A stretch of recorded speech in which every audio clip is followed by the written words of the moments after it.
Akibat kerap dilalui oleh kendaraan bertonase berat yang tidak sesuai peruntukannya, jembatan yang berada di Jalan Musiraya, Kelurahan Sialang, Kecamatan Sako, ambles.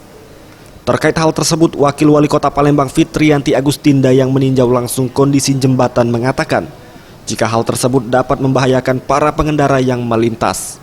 Terlebih lagi di jalan tersebut memiliki lalu lintas yang cukup padat.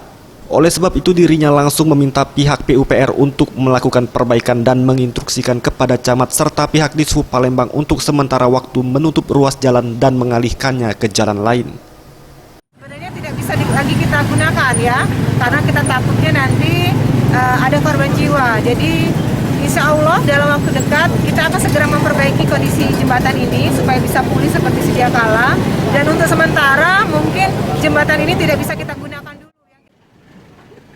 Sementara itu Camat Sako Amiruddin Sandi mengatakan, dirinya tidak memungkiri jika jalan tersebut kerap dilalui kendaraan dengan berat lebih dari 8 ton, terutama pada waktu malam, meskipun pihak kecamatan dan Dishub sudah melarang. Hal tersebut dikarenakan Jalan Musiraya merupakan salah satu akses cepat menuju pasar. Dihimbau kepada para pengemudi kendaraan bertonase besar agar tidak lagi melintasi jalan ini. Karena jalan ini terus terang saja sering dilewati kalau malam mobil-mobil kendaraan bertonase lebih dari 8 ton itu oknum-oknum sering lewat sini. Oknum pengemudi kendaraan pemilik usaha tuh lewat sini menuju ke arah Nurdin Panji.